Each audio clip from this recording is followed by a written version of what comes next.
Buenas tardes, mi nombre es Margot Alcántara Barrera. Soy estudiante de la licenciatura en Nutrición Aplicada y voy a presentar mi primer caso clínico correspondiente a la asignatura de Estadía 2. Mi docente es el doctor Cecilio Franco García Iturbide y mi asesor externo es el licenciado en Nutrición Jesús Ortega Castro. El caso clínico que voy a presentar es un paciente que se le diagnosticó una dislipidemia mixta. Sus datos generales son el nombre del paciente, se omiten sus datos por cuestiones de identidad. Tiene una edad de 62 años, de ocupación es jubilado. Dentro de sus antecedentes familiares, su madre y padre son diabéticos y sus abuelos pues reportan hígado. En los antecedentes personales no patológicos, es un paciente masculino de 62 años de edad, vive en casa propia, cuenta con todos los servicios, vive con su esposa e hijos, diariamente come fuera, no le gusta cocinar, prefiere alimentarse con comidas altas en grasas, su estilo de vida es sedentario, no realiza ningún tipo de ejercicio físico. En los antecedentes personales patológicos es un paciente diabético desde hace 25 años. Actualmente se encuentra medicado y refiere que se ha sentido mareado desde hace 2 semanas. Su diagnóstico médico es, el paciente es diagnosticado por una dislipidemia mixta. Su tratamiento médico, metformina, glargina, es un paciente que es dependiente de insulina, y para su dislipidemia, bezafibrato y atorvastatina. La interacción con los alimentos, la metformina, su uso prolongado disminuye la absorción de la vitamina B12 y así como del ácido fólico. La glargina, el alcohol puede aumentar e intensificar el efecto hipoglucemiante de la insulina. Del bezafibrato no tiene interacción con los alimentos. La atorvastatina, el jugo de toronja, incrementa los niveles plasmáticos de los medicamentos. El consumo de bebidas alcohólicas disminuye la biodisponibilidad de estos fármacos.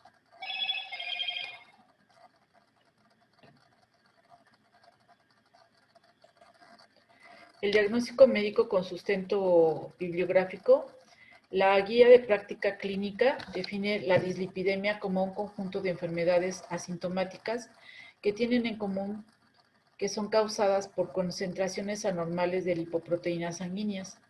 El sobrepeso y la obesidad corporal contribuyen a su desarrollo. El autor Miguel 2009 define como las dislipidemias o hipertrigliceridemias son trastornos en los lípidos en sangre caracterizados por un aumento de los niveles de colesterol o hipercolesterolemia. El sufijo emia significa sangre e incrementos de las concentraciones de triglicéridos o hipertrigliceridemia. Son entidades frecuentes en la práctica médica que acompañan a diversas alteraciones como son la diabetes mellitus tipo 2, la gota, el alcoholismo, la insuficiencia renal crónica, el hipotiroidismo, el síndrome metabólico y el empleo de algunos fármacos. Dentro del diagnóstico nutricional ABCD, vamos a hablar de la antropometría. Como datos antropométricos tenemos que es un paciente que pesa 80.7 kilogramos, tiene una estatura de 1.66 metros, un índice de masa corporal de 29.3, lo cual nos indica que presenta una preobesidad, un diámetro de cintura de 107 centímetros, lo cual nos indica que existe un riesgo cardiometabólico, tiene de diámetro de cadera 100 centímetros, un índice de cadera-cintura de 1.07, lo cual nos indica que tiene un riesgo alto para la salud. El pliegue bicipital es de 12 milímetros, el tricipital de 15 milímetros, la circunferencia media de brazo es de 32 centímetros, la circunferencia de muñeca tiene 17.5 centímetros. El índice de cintura-cadera nos indica que tiene una complexión mediana. Es un paciente que presenta preobesidad con un alto porcentaje en grasa corporal, ya que en la báscula de bioimpedancia nos está indicando que tiene 35.4% de grasa corporal, 49.5 kilogramos de masa muscular, una valoración física de 2.401 kilocalorías, masa ósea de 2.6 kilogramos, una grasa visceral de 18 y 47.5% de agua. Y como lo mencioné, tiene un alto porcentaje en grasa corporal con una valoración física de 2, alto en grasa con una distribución de grasa corporal androide y con un consumo alto de kilocalorías, así como una masa ósea reducida para el peso que presenta el paciente, presentando una evaluación de grasa visceral dentro del rango del exceso de grasa. El porcentaje de agua nos indica que el paciente presenta una hidratación levemente debajo del rango normal. El índice de perímetro de cinturas sobre el índice de masa corporal nos indica que tiene un riesgo cardiometabólico alto.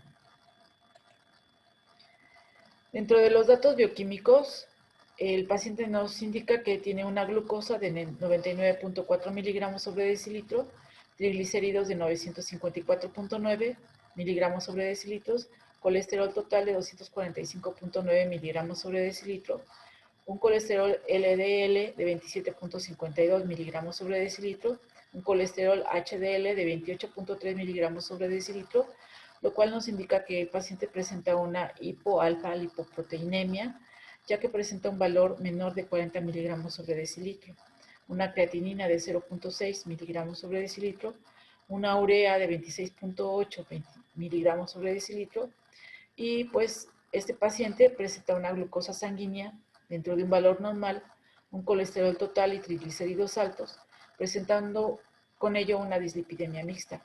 Se observa un valor bajo de colesterol HDL, lo cual nos indica que existe un riesgo muy alto de daño aterogénico y en consecuencia un alto riesgo cardiovascular.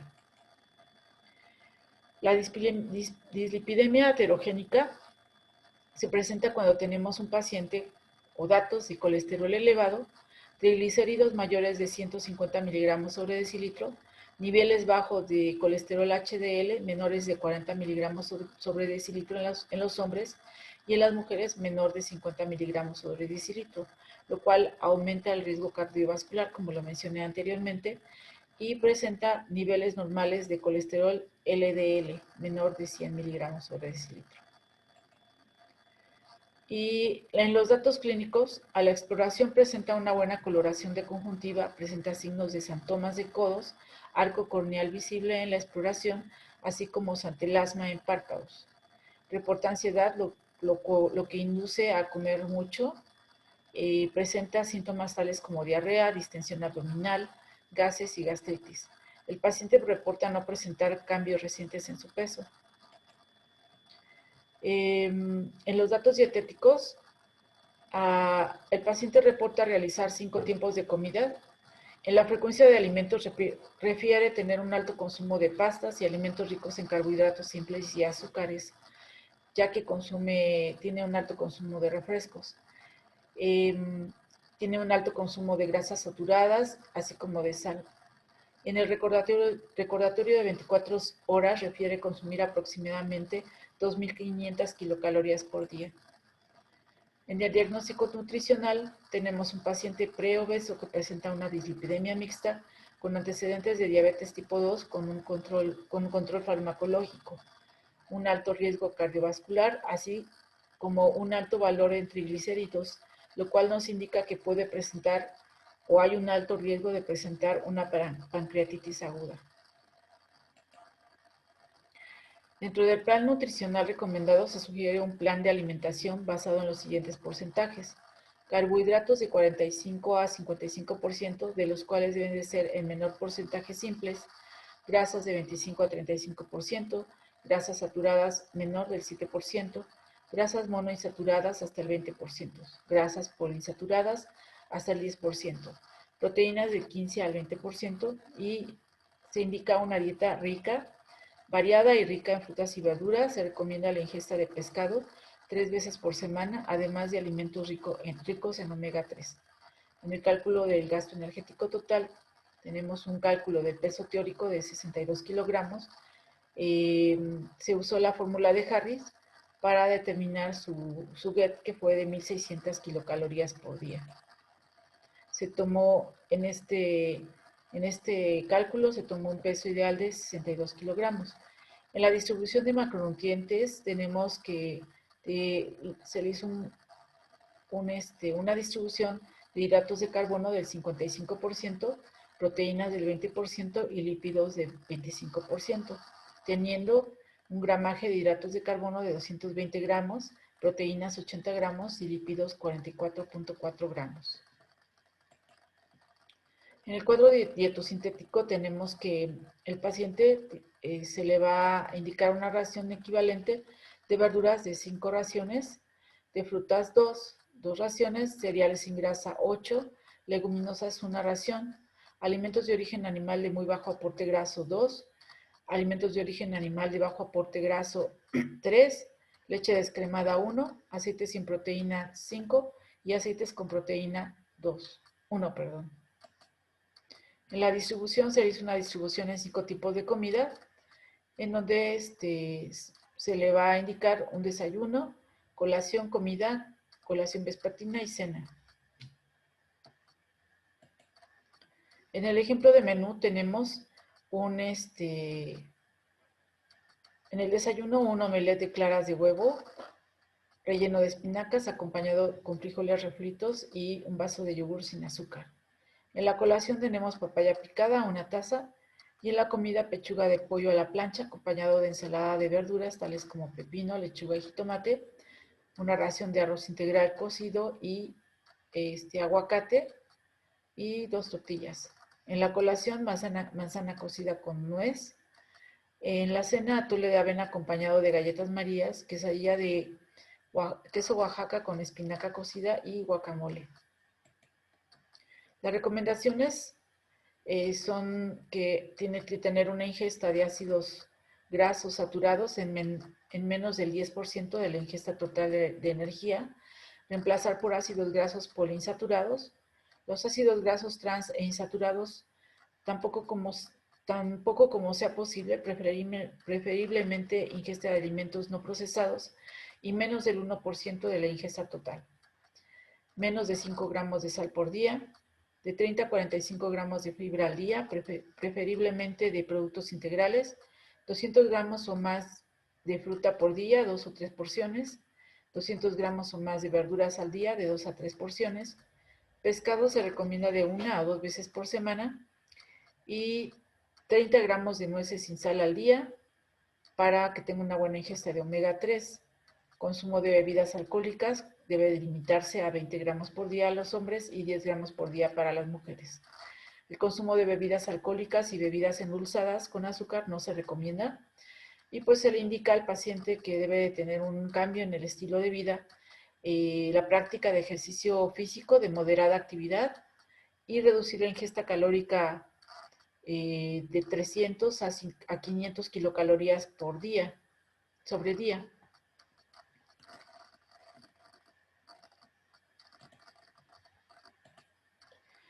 Pues esta es mi presentación del caso clínico. Es muy importante que nosotros como futuros nutriólogos tengamos pues la costumbre de poder basarnos en nuestros datos bioquímicos que son de gran importancia para que podamos determinar si el paciente tiene alteraciones tanto de glucosa como de triglicéridos, colesterol, que son de gran importancia para que el organismo se mantenga en buenas condiciones. Y considero que este caso clínico ha sido para mí muy enriquecedor para mi futura carrera profesional y aplicarlo de manera pues directa y de manera real a los pacientes ha sido para mí muy enriquecedor llevar a cabo este caso clínico. Muchas gracias.